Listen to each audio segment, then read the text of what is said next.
Bon, une vidéo qui revient sur un amendement que j'ai déposé au conseil municipal d'octobre à la ville de Martigues, octobre 2024, et qui propose d'instaurer des quotas de personnes en situation de handicap, de travailleuses ou de travailleurs en situation de handicap, lorsque la mairie embauche des contrats d'apprentissage, comme c'est le cas pour l'ensemble du personnel. Voilà, donc ma proposition a été rejetée, bon, ça je m'y attendais, mais il y a un débat important et intéressant sur la question des quotas. Est-ce que c'est bien, pas bien, est-ce qu'il faut ou pas qu'il y ait des quotas de personnes en situation de handicap lorsque une collectivité ou une entreprise d'ailleurs embauche, y compris des apprentis. Donc moi je pense que oui, c'est ce que j'essaie de défendre dans l'amendement que vous allez voir. L'argument qui m'a été rétorqué comme quoi un quota c'était limitateur et pas émancipateur, ça j'ai pas très bien compris. C'est comme la dernière fois quand je proposais des plages horaires réservées aux personnes autistes ou ayant des troubles sensoriels lors des fêtes foraines.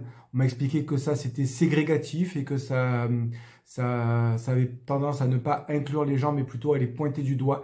Je comprends pas bien ces arguments, d'autant que ces quotas existent dans plein de domaines, je l'ai rappelé, dans la mixité homme-femme dans le conseil municipal.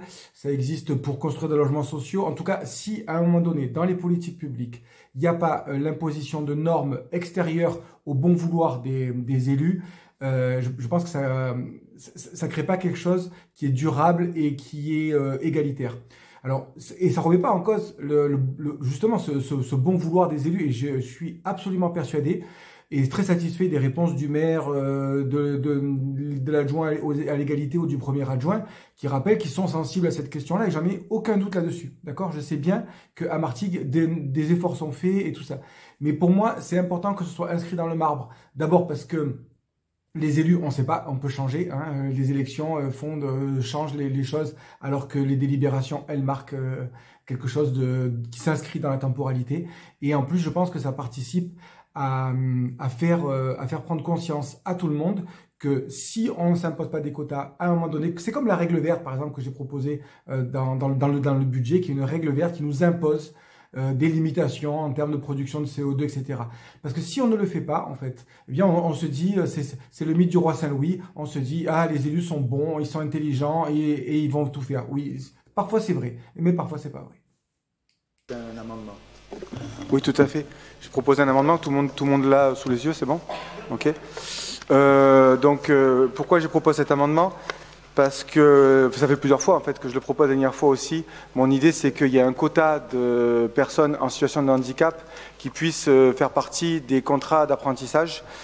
Parce que malgré la loi qui dit qu'il en faut 6% chez les travailleurs, en réalité ça stagne autour de 3% d'après la CGT. Malgré les JO, comme vous en parliez la dernière fois, qui ont mis l'accent sur les personnes en situation de handicap, ça reste une difficulté majeure pour les apprentis qui sont entre le fait d'être étudiants en situation de handicap, mais pas encore travailleurs en situation de handicap. Et la dernière fois, vous m'aviez dit que c'était pas la peine qu'il y ait des quotas, puisque de toute façon vous avez une vigilance naturelle à ça, ce que je veux bien entendre. Donc du coup, est-ce qu'il y en a des personnes en situation de handicap qui sont embauchées comme apprentis? Si oui, je ne mets pas d'amendement bien sûr. Sinon, je vous propose dans la délibération de rajouter dont au moins un contrat pour un jeune en situation de handicap, et dans la phrase d'après, après 9 nouveaux contrats d'apprentissage, de modifier la date de 2026 par 2027, puisque les apprentis en situation de handicap ont le droit à une année de plus de rester en apprenti. Voilà. Donc je soumets cet amendement au vote.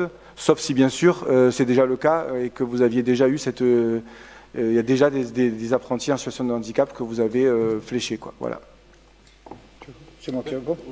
Oui, non, mais effectivement, le système des quotas ne correspond pas à l'idée qu'on se fait de ces contrats d'apprentissage. Pour nous, c'est oui, sitôt qu'il y avait une demande d'un quelqu'un qui avait besoin d'une formation tutorée dans la collectivité et qu'il était en situation de handicap, aucun problème. Bien au contraire, 1, 2, 3, 10, enfin 8, c'est voilà. L'idée du quota nous semble plutôt limitatrice plutôt que émancipatrice. C'est ça qui à mes yeux, alors c'est personnel, je trouve ça très gênant. C'est vrai. Je vous rappelle quand même que s'il n'y avait pas de quota homme-femme, on serait 80% de mecs là. Voilà. Non, mais c'est pas du tout la même chose. Dans la quotas, ça collectivité, compte, quoi. on a des salariés qui sont en situation de handicap, on en a un certain nombre, donc on n'a pas de préjugés négatifs par rapport à ça. Mais mon idée, et celle-là, je la redis, je pense que c'est limitateur. Mais donc vous confirmez, il y a parmi les 8 que il y a au moins un en situation de handicap, c'est ça? Non, je ne sais pas, moi, quelles sont leurs situations personnelles. Voilà, il faut maintenir l'amendement, mais il faut considérer la réponse qui est faite. La collectivité est ouverte à tout le monde, quelle que soit sa situation. Et on fait très attention, effectivement, à faire en sorte d'accueillir le plus possible, le plus souvent qu'il est possible, les agents en situation de handicap, bien entendu. Il y a dans la collectivité plus de 6%, c'est la base minimale. Nous veillons, tous les postes d'apprentis sont ouverts à tous les jeunes porteurs de handicap. Et ils ont la considération. D'ailleurs, vous pouvez le constater, dans des lieux comme la Maison de la formation et de la jeunesse, particulièrement sur l'action de la municipalité, pour ne pas dire de son maire, voilà, qui est sensibilisé à ce sujet. Et je répète, je n'ai pas envie d'une discrimination négative. Voilà. Tous les postes d'apprentis sont ouverts à tous les jeunes de la commune de Martigues, quelles que soient leurs différences, leur origine, parfois même leur niveau. Tu voulais dire? Oui, non, juste par rapport à cet élargissement, moi je pense qu'il y a effectivement l'action volontariste que mène la ville sur l'apprentissage. Je rappelle, alors je disais à la commission administration générale et finances qu'il y avait 12 000 apprentis en France pour 2 millions d'agents de la fonction publique territoriale. En fait, je me suis trompé, c'est 22 000, ça changerait sur le fond. Mais c'est 22 000, alors que nous, depuis 30 ans, on développe cela.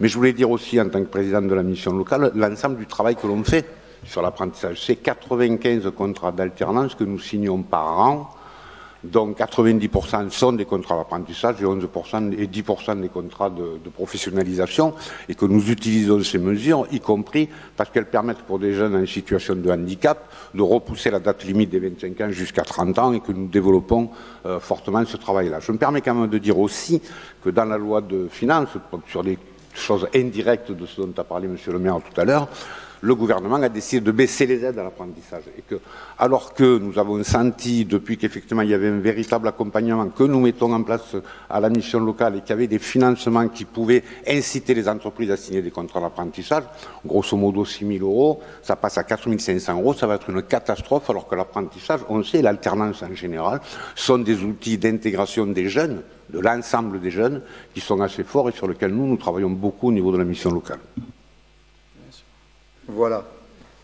Je dois mettre au vote l'amendement, puis je mettrai au vote la délibération. Alors, le vote de l'amendement, on va voter contre. Y a-t-il des votes pour? Ben oui. Merci. Oui, bien sûr, bien sûr. Pas de problème. Maintenant, je mets au vote la délibération. Y a-t-il des votes contre la délibération? Abstention. Donc, elle est adoptée.